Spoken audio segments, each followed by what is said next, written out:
대한 성경의 엄중한 경고라는 제목으로 말씀 전합니다. 어떤 목사님이 자신의 이상한 경험담을 이렇게 얘기를 나누었습니다. 평소에 축구를 좋아했던 목사님께서 지인들과 축구를 하던 중에 어떤 건장한 30대 초반쯤으로 보이는 청년이 자기도 함께 하고 싶다고 해가지고 축구를 같이 하게 되었답니다. 그런데 이 청년이 운동을 하면서 입이 아주 거칠었어요. 자기 마음대로 되지 않을 때 욕이 자연스럽게 튀어나온 거죠. 거기에다가 이제 땀이 나니까 이제 팔을 걷어붙이는데 막 팔뚝에 문신도 보이고 쉽게 다가서기 힘든 상황이었습니다. 축구가 끝난 뒤에 이제 어떤 목사님께서 이 청년에게 예수 복음을 전하면 좋겠다는 마음이 들어서 조심스럽게 이제 자신이 먼저 예수 믿게 된 이야기를 했습니다. 그랬더니 이제 그 청년이 목사님의 말을 딱 끊으면서 목사님, 제게 복음 전하려고 하시는 거지요? 라고 이제 묻는 것이었어요. 목사님이 당황이 됐죠. 그런데 이제 이 청년이 복음이라는 말을 알고 있는 것 같아서 반갑기도 해서 잠시 한숨을 쉬고 그러고 싶어요 라고 말을 했습니다. 그랬더니 이 청년에게서 놀라운 이야기가 쏟아져 나왔습니다. 목사님 놀라지 마십시오. 저는 고2 때 수련회에서 예수님을 영접했어요. 그때부터 학생 예배에 참여했고요. 저는 성경 암송 구절도 외우는 게 있고요. 청년이 돼가지고 선교도 다녀왔고 제가 친구들을 예수님께 인도도 했어요 라고 했습니다. 그런데 제가 세상이 참 재미있다는 것을 청년 때 알게 되었어요. 여자친구들, 클럽, 술, 게임, 도박, 세상에 이런 것들이 나를 짜릿하게 만들어 주었어요. 그래서 그런 일들을 싫어하고 그런 일들을 하지 않게 만드는 하나님이라는 분을 제 생각에서 지워버렸어요. 내가 즐기는 동안 그분을 제쳐두기로 했답니다. 저는 지금 행복한 무신론자예요. 신이 없는 무신론자 이렇게 얘기했습니다. 그리고 덧붙이는 말이 지금 우리들에게 심각한 질문을 던지는 겁니다. 저는 그때 교회에서 성경 공부를 제대로 했거든요. 성경 공부에서 목사님께서 이 성경을 가지고 한 번 받은 구원은 영원한 구원이라는 영원한 보증을 제게 가르쳐 주었고 저는 배웠답니다. 제가 어떻게 살든 저는 안전하지 않나요? 목사님, 성경에 그런 말씀이 분명히 있지 않는가요? 이렇게 이제 이 청년이 목사님에게 질문을 던진 겁니다. 목사님이 그때 당황이 됐죠. 어떻게 답을 해야 되나? 어색한 침묵으로 대답을 대신했답니다. 여러분들이라면 이 청년에게 어떤 대답을 하시겠습니까? 어떤 대답을 하시겠습니까? 그는 분명히 예수님을 영접하는 기도를 드렸답니다. 회심한 것 같았고 예수님에 대한 열심도 있었고 거기다가 전도 열매도 있었습니다. 그리고 성경은 실제로 영원한 보적, 즉 한 번 받은 구원은 영원한 구원임을 우리에게 가르치기도 합니다. 자, 우리가 잘 아는 로마서 8장 한번 보십시오. 29절 30절 이런 말씀이 있죠. 하나님이 미리 아신 자들을 또한 그 아들의 형상을 본받게 하기 위하여 미리 정하셨답니다. 하나님 아신 자들을 미리 정하셨답니다. 30절에 또 미리 정하신 그들을 불렀죠. 부르신 그들을 또한 의롭게 하셨죠. 의롭다 하신 그들을 또한 영화롭게 하셨습니다. 하나님께서 정하시고 또 정한 그들을 부르시고 부른 그들을 칭히 의롭다 하셨고 의롭다는 그들을 또한 영화롭게 한다는 겁니다. 이 영광의 약속의 말씀이죠. 하나님 자녀로 선택받았다면 아버지께서 책임지신다는 약속이 됩니다. 자, 요한복음 6장 37절 예수님이 친히 하신 말씀도 한번 보겠습니다. 이렇게 얘기하셨죠. 아버지께서 내게 주시는 자는 다 내게로 올 것이요 모두 다 내게 오는 자는 내가 결코 내쫓지 아니하리라. 다 모두 그리고 결코 이 말씀들은 분명히 한 번 받은 구원은 영원함을 가르치고 있습니다. 자, 그렇다면 이 청년의 말이 옳은가요? 이 청년의 고백이 옳을까요? 과거에 예수 믿었다는 어느 한순간의 결정으로 지금 어떻게 살고 있든지 자신이 영원히 구원을 받았다고 확신을 가지고 살 수 있을까요? 여러분 생각 어떠세요? 제가 오늘 이 주제를 가지고 이 주제와 관련된 여러 문제들을 한번 짚어보고 성경이 말하고자 하는 답을 함께 나누고자 합니다. 먼저 해답을 말씀드리고 거기에 대한 설명으로 제가 살을 붙여 나가도록 하겠습니다. 이 청년의 상황으로 볼 때 과거에 예수 믿겠다는 어느 순간의 결정으로 지금 어떻게 살고 있든지 자신이 영원히 구원받았다는 확신을 가지고 살 수 있을까요? 정답은 그럴 수 없다입니다. 그럴 수 없다입니다. 성경은 분명히 말합니다. 구원은 한순간에 일어나고 한번 구원받은 사람은 영원히 구원받습니다. 그런데 이게 끝이 아니라는 겁니다. 구원받은 사람의 표가 있습니다. 그가 믿음의 고백을 그의 삶의 마지막까지 유지하는 겁니다. 믿음의 고백을. 그러므로 구원은 한순간에 시작해서 남은 생애 동안 유지되는 믿음과 회개의 자세가 됩니다.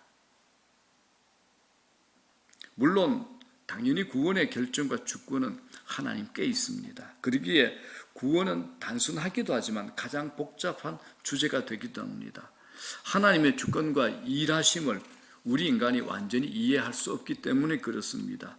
그럼에도 성경 곳곳에 큰 기둥처럼 굳건하게 우리에 대해 우리의 구원에 대해서 성경은 말하고 있는 겁니다. 자, 우리가 또 익숙한 비유가 있죠. 예수님의 비유 중에 씨 뿌리는 비유가 있습니다. 사람들이 씨를 뿌리는데 그 씨가 바위 위에 떨어졌죠. 이걸 예수님이 이렇게 설명합니다. 누가복음 8장 13절에 바위 위에 있다는 것은 말씀을 들을 때 기쁨으로 받으나 말씀을 분명히 받았습니다. 뿌리가 없어 잠깐 믿다가 시련을 당할 때 배반하는 자요. 시련을 당할 때 배반하는 자요. 우리를 고민하게 만드는 예수님의 비유의 말씀이 있답니다. 예수님의 설명에 따르면 이들은 복음을 듣고 그것에 긍정적으로 반응을 했습니다. 말씀을 들을 때 기쁨으로 받았습니다. 기도드리고 결신도 하고 세례도 받고 교제도 하면서 신앙을 가진 모습으로 다 합니다. 교회에 얼마 동안 머물렀죠. 그러나 시련과 고난과 세상의 재미라는 태양이 딱 뜨자 인내하지 못하고 결국 구원받지 못했다는 예수님의 엄중한 메시지가 이 안에 있습니다. 이들에게 믿음이 뭡니까? 분위기에 휩쓸린 일시적인 종교였고 일시적인 고백이었습니다. 미국의 기독교 여론조사기관 바나그룹이라고 있습니다. 기독교 여론조사기관입니다. 이들의 조사 결과에 따르면 미국 전체 성인의 절반이 기도를 드렸고 자신이 천국으로 가고 있다고 믿고 있지만 그들 중 다수가 지금 교회에 출석하지 않고 있고 성경도 읽지 않고 있고 예수 믿는 삶이 아니라 세상 사람들과 거의 다를 바 없는 삶을 살고 있다라는 겁니다. 이들에게 믿음이 뭡니까? 일시적인 유행과 같은 겁니다. 유행과 같은 겁니다. 내가 지금 예수를 믿고 있습니다 라는 반응은 그 사람이 지금 믿음과 회개가 있는가라는 겁니다. 믿음이 뭡니까? 믿음이 예수 그리스도가 나의 주님이요 주인이라는 겁니다. 예수께서 우리의 구원 사역을 완전히 이루으셨음을 믿는 것, 이건 믿음입니다. 회개는 뭡니까? 그 믿음 위에서 나의 삶의 방향을 전환하는 겁니다. 그 믿음 위에서 내 삶의 방향을 바꾸는 거죠. 내 삶을 변화시키는 겁니다. 어느 목사님의 6살짜리 딸아이가 아빠 목사님에게 와가지고 예수님을 영접하는 것에 대해서 이제 물었답니다. 6살 이제 딸아이가 이제 물으니까 아빠가 설명해도 길어지니까 이제 기도로 예수님을 영접하도록 인도했습니다. 그리고 이 아이는 자신의 마음에 예수님을 영접했어요. 일주일쯤 지나고 난 다음에 이 아이가 이제 아빠한테 와가지고 생긋이 웃으면서 물어봐요. 아빠, 예수님의 키가 얼마예요? 목사님이 대답하죠. 아빠 잘 모르겠는데 어른이셨지만 당시 사람들보다 작았으니까 170cm 정도 될 거야. 딸이 또 물어보죠. 아빠 제 키가 얼마예요? 너는 100cm 정도 되지. 그러니까 이 아이가 고개를 갸우뚱거리면서 진지하게 이렇게 묻습니다. 아빠 헷갈려요. 예수님 키가 1m 70, 170cm이고 제가 100cm인데 예수님이 제 마음에 들어오셨다면 그분이 여기저기로 삐져나와야 되는 거 아니에요? 이렇게 물어봤어요. 어떻습니까? 이 아이 질문에 심오한 진리가 있지 않습니까? 크기를 잴 수 없는 이 우주의 창조주요 구원주요 심판주이신 예수님이 그분을 영접한 우리 안에 거하기 위해 오셨다면 그 증거가 우리 밖으로 드러나야 되지 않겠습니까? 여러분 생각 어떻습니까? 어떻습니까? 우리가 예수님을 영접하십시오라는 말을 자주 하는데 그 깊은 의미가 무엇이겠습니까? 나의 소망을 그분의 의로우심에 두고 그분의 능력을 의지하며 마음 깊은 곳에서부터 그분의 주인 되심에 복종하는 겁니다. 이는 문자 그대로 그리스도와 우리의 영을 결합시키는 겁니다. 이건 실제입니다, 여러분. 실제입니다. 자, 고린도전서 12장 13절 뭐라 그럽니까? 한 성령으로 세례를 받아 한 몸이 된 겁니다. 예수님과 우리와 한 몸이 된 겁니다. 자, 갈라디아서 2장 20절 뭐라 그럽니까? 내가 그리스도와 함께 십자가에 못 박혔나니, 예수님께서 십자가에 달리실 때 예수 믿고 있는 나도 함께 십자가에 박힌 겁니다. 한 몸입니다. 그런 이제 내가 사는 게 아니죠. 내 안에 그리스도께서 사는 것이라. 그리스도의 영과 내 영은 결합되어 있습니다. 연합되어 있습니다. 여러분도 마찬가지입니다. 여러분들이 진정으로 예수 믿고 계시다면 여러분의 영과 그리스도의 영이 연합되어 있는 겁니다. 결합되어 있는 겁니다. 딴 색이 아닙니다. 실제입니다. 이론이 아니고 사상이 아니고 관념이 아닙니다. 여러분, 이건 실제고 현실이 이렇다라는 겁니다. 자, 그렇다면 내가 구원받는 순간, 내가 예수 믿고 구원받는 순간 어떤 신비스럽고 영광스러운 일들이 일어날까요? 참 많은데 제가 중요한 것만 말씀드려볼까요? 제일 먼저 우리의 모든 죄가 예수의 피로 씻김을 받습니다. 우리의 모든 죄가. 두 번째, 성령께서 구원의 보증이 되는 하나님, 이 사람은 구원받은 백성입니다라고 도장을 꽝 찍는 겁니다. 인치신다 도장을 찍는다는 겁니다. 그리고 새 하늘에 거할 처소를 보장받습니다. 우리가 주님께 가야 될 천국의 그 자리 새 하늘과 새 땅입니다. 또 예수님의 생명나무, 영원한 생명이 있는 생명나무에 우리가 접붙여지는 겁니다. 그리고 우리의 이름이 하늘 생명책에 기록이 됩니다. 하늘 생명책에. 또 우리를 고소하고 고발하는 사탄들의 고소장이 전부 다 파기되는 겁니다. 이게 전부 성경에 약속된 말씀입니다. 제가 만들어낸 게 아니라. 제가 오늘 특별히 이 주제로 이 말씀을 드리게 된 이유는 2년을 넘어가는 코로나를 통과하면서 성도들의 진짜 영적인 모습이 이제 보이는 겁니다. 우리가 한때 분위기와 감정에 휩싸여서 나 예수 믿어요. 찬양에 눈물이 나기도 했어요. 제가 기도도 했거든요. 라는 그때의 고백만으로 우리가 과연 그것이 구원받을 믿음인가 짚어보지 않을 수 없게 됐다라는 겁니다. 만약 한 번 받은 구원이 영원한 구원이라면 성경은 왜 언제라도 우리가 구원을 잃어버릴 수 있는지를 한번 따져 들어가 보고 거기에다가 믿음의 증거라고 이야기하는 것들이 성경 안에 무엇인가를 살펴보기를 원하는 겁니다. 여기서 우리가 먼저 생각해 봐야 될 게 있습니다. 하나님은 정말 우리가 구원받았음을 확신하기를 원하실까요? 여러분들은 다 구원받으셨습니까? 어떻습니까? 여러분 구원 다 받으셨습니까? 확신합니까? 확신합니까? 저는 하나님께서 우리가 구원받았음을 확신하기를 원한다고 자신 있게 말할 수 있습니다. 하나님은 우리가 구원의 확신을 자신 있게 하기를 원하시는 겁니다. 세상에 다른 종교의 신들이 있죠. 그 종교의 신이 이러죠. 자기를 추종하는 자들에게 두려움을 줍니다. 의심을 줍니다. 그래서 따라오고 추종하게 만듭니다. 너 내 말 안 들으면 벌 받을 수 있지. 문제와 고난 너 당할 수 있으니까 내 말 들어. 이게 세상의 종교의 신들입니다. 그런데 기독교의 하나님은 다르죠. 두려움과 불확실성이 아니라 사랑과 확신의 보증을 통해서 스스로 따르고 순종하게 하십니다.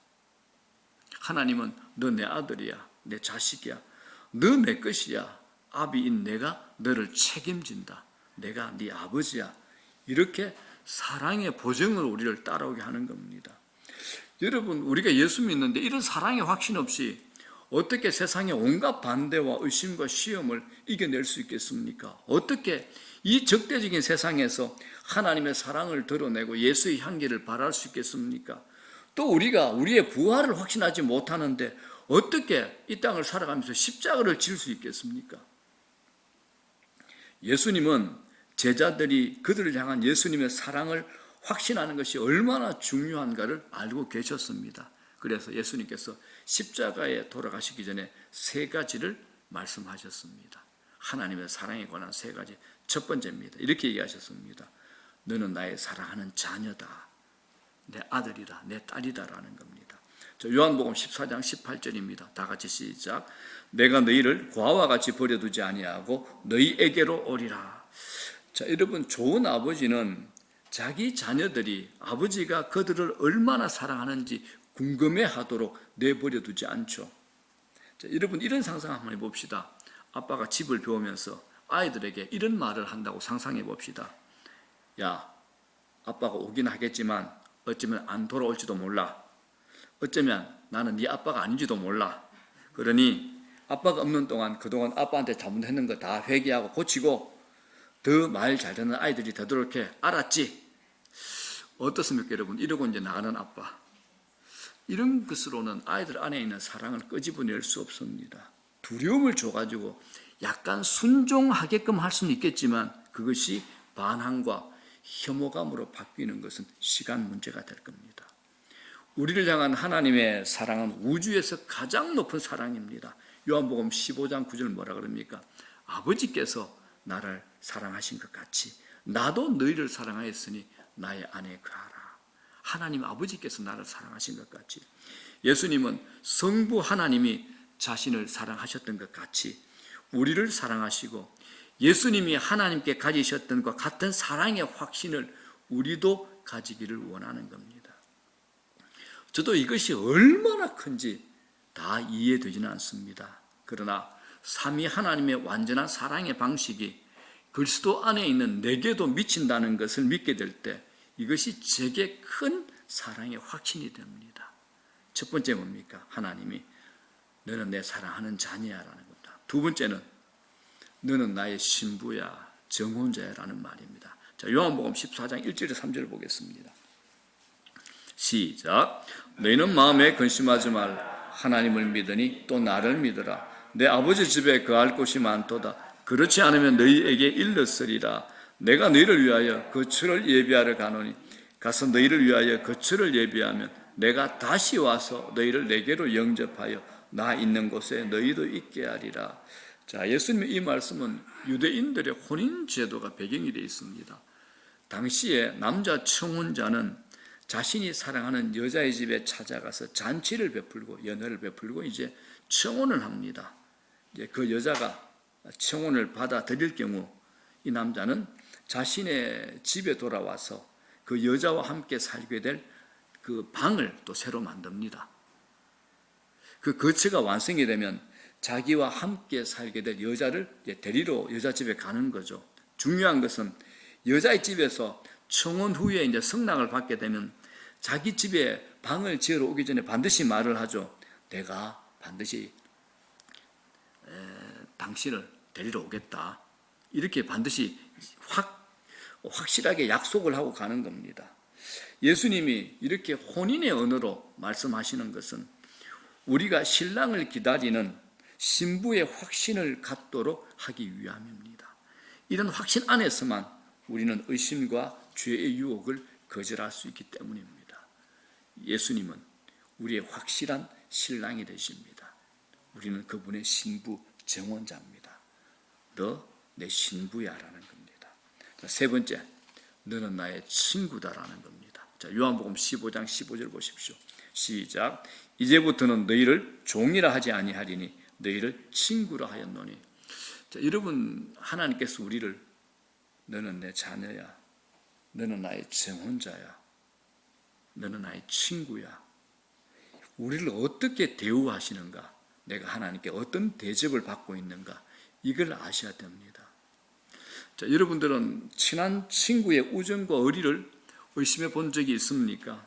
우정은 안정감을 주잖아요. 우정은 내 현실, 연약한 나의 모습, 나의 약점 그대로를 다 드러내어도 나를 버릴지도 모른다는 염려 없이 속마음을 다 털어놓을 수 있습니다.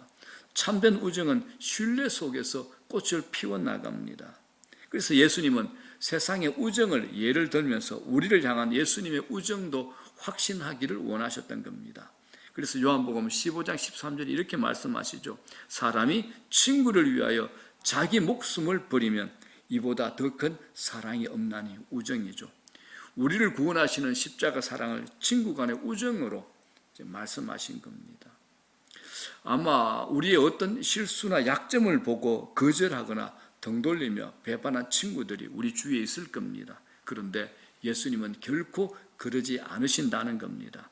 그분은 처음부터 우리의 모든 것을 다 아셨고 그럼에도 우리를 선택하셨습니다.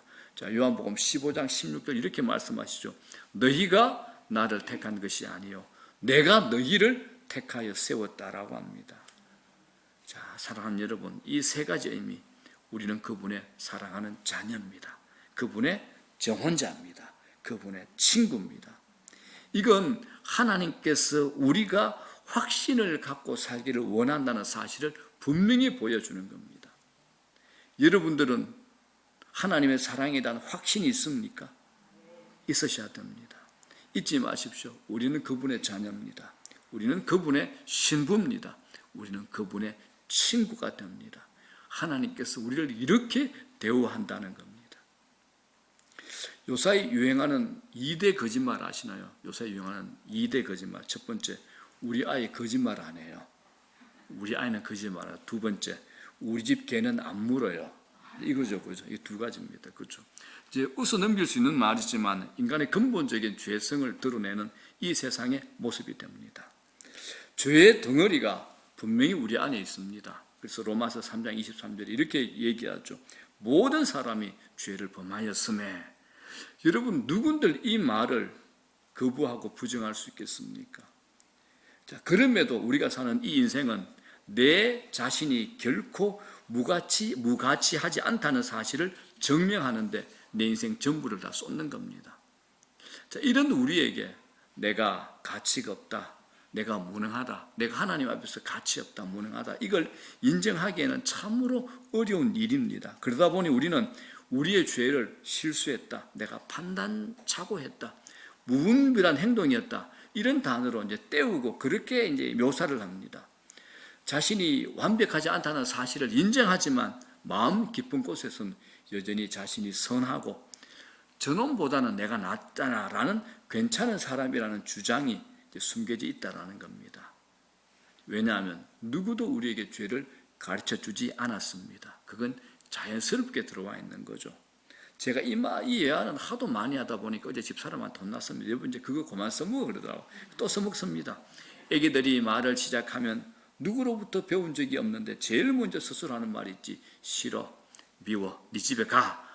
이건 안 가르쳐 줬잖아요. 애들은 저절로 합니다. 기가 찹니다. 이게 우리의 죄성이죠. 그래서 시편에 다윗 왕이 이런 고백을 하죠. 시편 51편 5절에 내가 죄악 중에서 출생하였습니다. 이 사실입니다, 여러분들. 그렇기 때문에 우리는 자격과 조건에 상관없이 하나님의 진노로 심판받음이 마땅합니다. 그러나 예수님께서 내가 받을 하나님의 진노의 심판을 십자가에서 대신 전부 당하셨습니다. 그래서 예수 외에는 구원의 0.00000000000001%도 가능성이 없습니다. 예수 외에는. 내게 남아있는 것은 뭐냐? 예수님 때문에 하나님께 받아들여지는 것, 용납되어지는 것, 이거밖에 없습니다. 자, 이 사실을 제가 현실적으로 한번 상상해 볼게요. 제가 하늘에서 하나님 아버지 앞에 섰다고 칩시다. 예수님께서 제 옆에서 손희성이라고 표시된 서류를 꺼내면서 이렇게 하나님께 얘기합니다. 아버지, 이번에는 손희성입니다. 이 사람은 목사로서 아버지 말씀을 잘 전했고 제가 착각하고 있는 겁니다.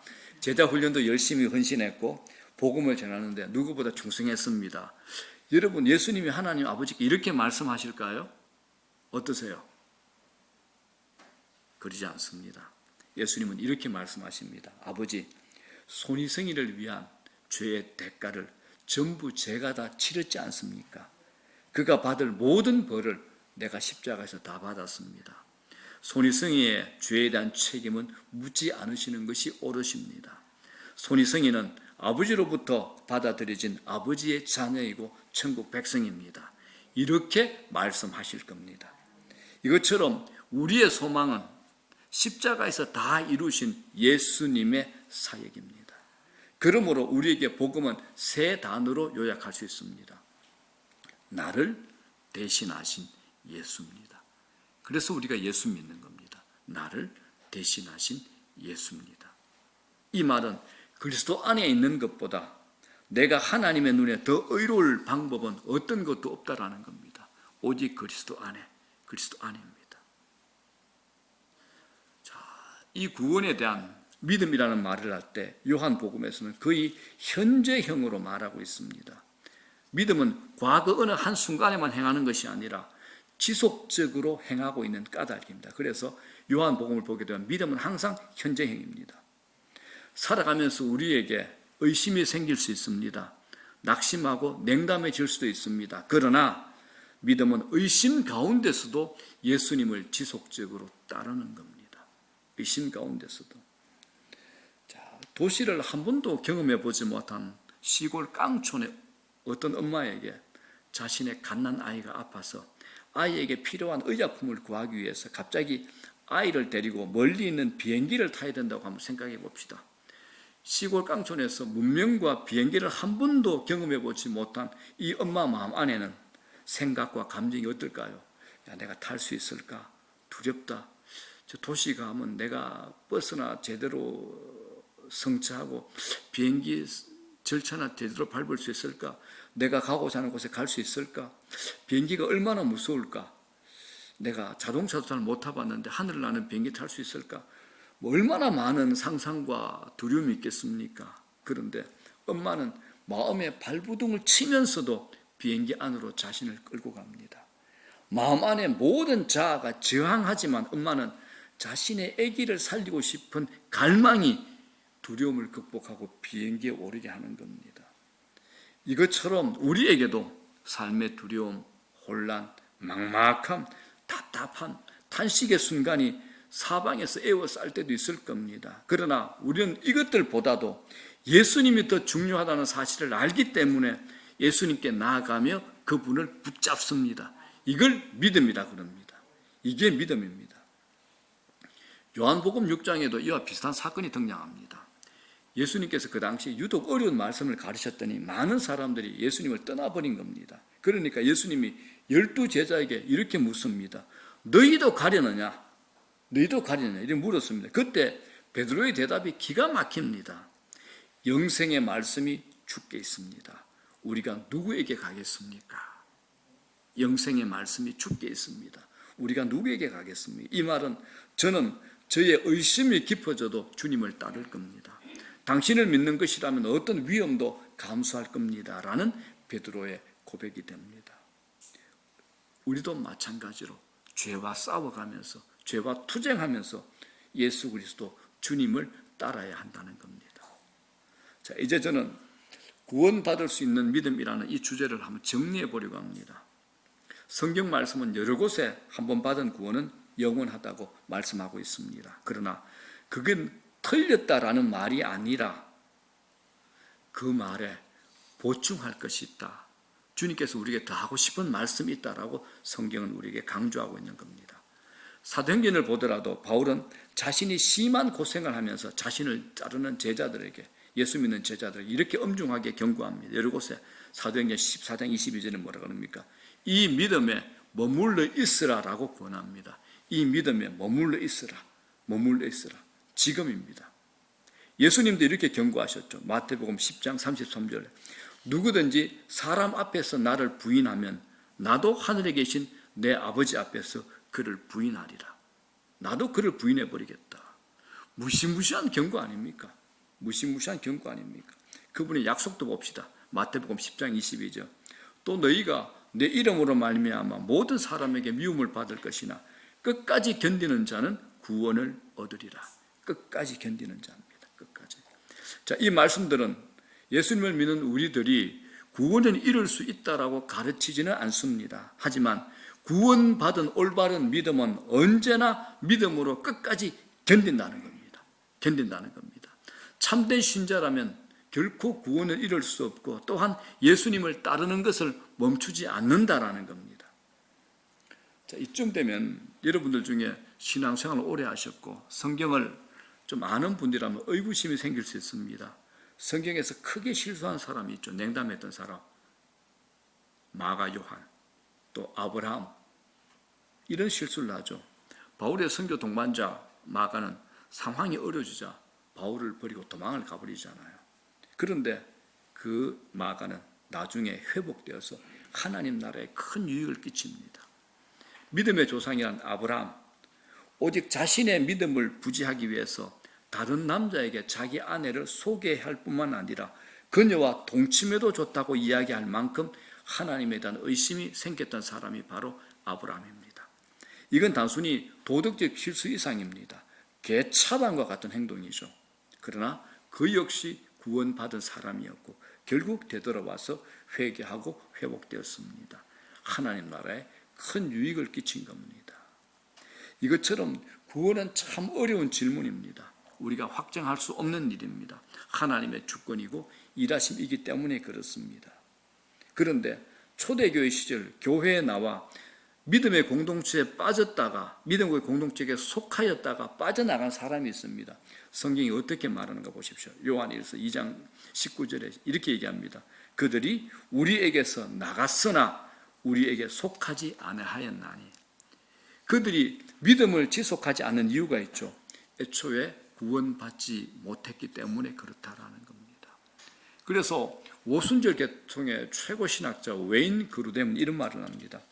오직 끝까지 인내하는 자들만이 참으로 거듭남을 얻었다. 이런 얘기를 합니다. 끝까지 인내하는 자들만이 참으로 거듭남을 얻었다라는 겁니다. 그렇기 때문에 우리가 의심 없이 구원받은 믿음을 가졌다는 증거 중에 가장 큰 것이 뭐냐? 끝까지 인내하고 견디는 것을 보여주는 겁니다. 의심이 생겨도 불확실성이 생겨도 끝까지 주님을 따른다는 것, 견딘다는 겁니다. 여러분들에게 묻고 싶습니다. 여러분들은 예수님을 믿고 구원을 받으셨습니까? 자신의 구원에 의심이 생기지는 않습니까? 조금 말을 약간만 이상하게 해도 여러분들은 전혀 의심이 있는 듯한 그런 표정으로 저를 보고 있는데 이건 흔들리시면 안 됩니다. 구원에 관한 것에서는 이렇게 흔들리시면 안 됩니다. 교인들이 신앙생활 하다가 약간 바깥에 나가면 자기 구원부터 흔들고 보는데 구원은 어떤 경우에도 흔들리시면 안 됩니다. 아시겠죠? 자, 제가 학교 다닐 때 친한 친구 중에 자취를 하는 친구가 하나 있었어요.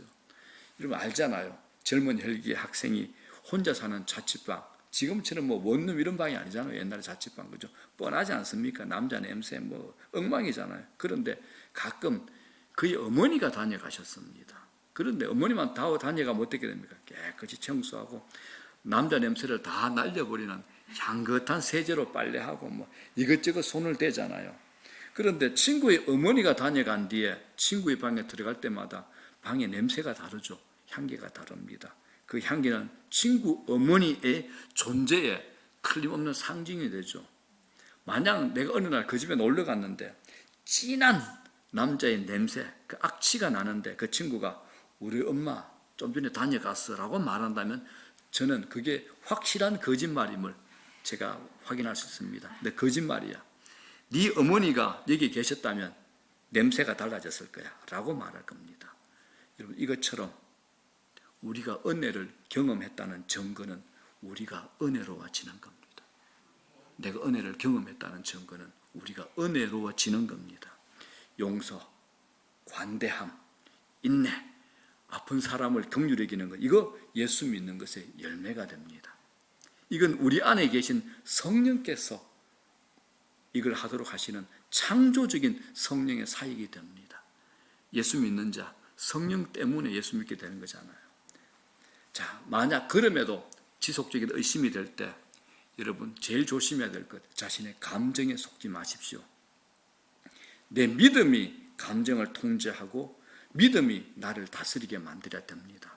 감정이 믿음을 흔들기 시작하면 평생 그 믿음은 제자리가 됩니다. 내 감정이 화가 난다. 그러면 내 믿음도 화가 나는 거죠. 내 감정이 냉담해진다. 믿음도 냉담해지는 겁니다. 아닙니다. 감정을 믿음 뒤로 보내야 됩니다. 믿음이 먼저고 믿음이 내 감정을 통제해야 되는 겁니다. 우리는 우리의 감정, 우리를 속이는데 명수입니다. 속지 마십시오. 감정에 속지 마시고 믿음을 붙드시라는 겁니다. 믿음이 먼저입니다. 감정보다. 자, 이제 말씀 정리합니다. 오늘 본문 디모데후서 2장 11절 12절은 초대교회 성도들이 순교의 자리에서 불렀던 찬송입니다. 순교의 자리에서. 주후 64년 6월 14일 로마에 큰 불이 났습니다. 7일간 로마 거의 전 영역을 태우는 엄청난 불이었습니다. 화재 진압 후에도 불씨를 없애는 데만 3일이 걸렸다고 합니다. 로마는 총 14구역으로 이루어졌는데 그중에 10구역이 다 타버린 겁니다. 그러면 이제 흉흉한 소문이 돌죠. 지금부터 2000년 전이니까 네로 황제가 시흥을 돋우기 위해서 일부러 불을 지른 것이라는 말이 돌기 시작했습니다. 소문이 분노로 변해가기 시작하는데 이때 교활한 네로 황제가 헛소문을 만들어냅니다. 기독교인들이 일부러 방어한 것이다. 헛소문을 퍼뜨린 겁니다. 이제 이때부터 기독교인들에게 고난과 핍박이 시작됩니다. 성도들에게 양가죽을 씌우고 원형 경기장 콜로세움에 밀어넣어서 사자밥이 되게 만들었습니다. 나중에는 너무 일찍 죽는다고 덜깨를 풀어서 이제 죽이기도 했습니다. 기독교인들을 횃불 대신 세워서 인간 횃불을 만들어서 불을 밝히기도 했습니다.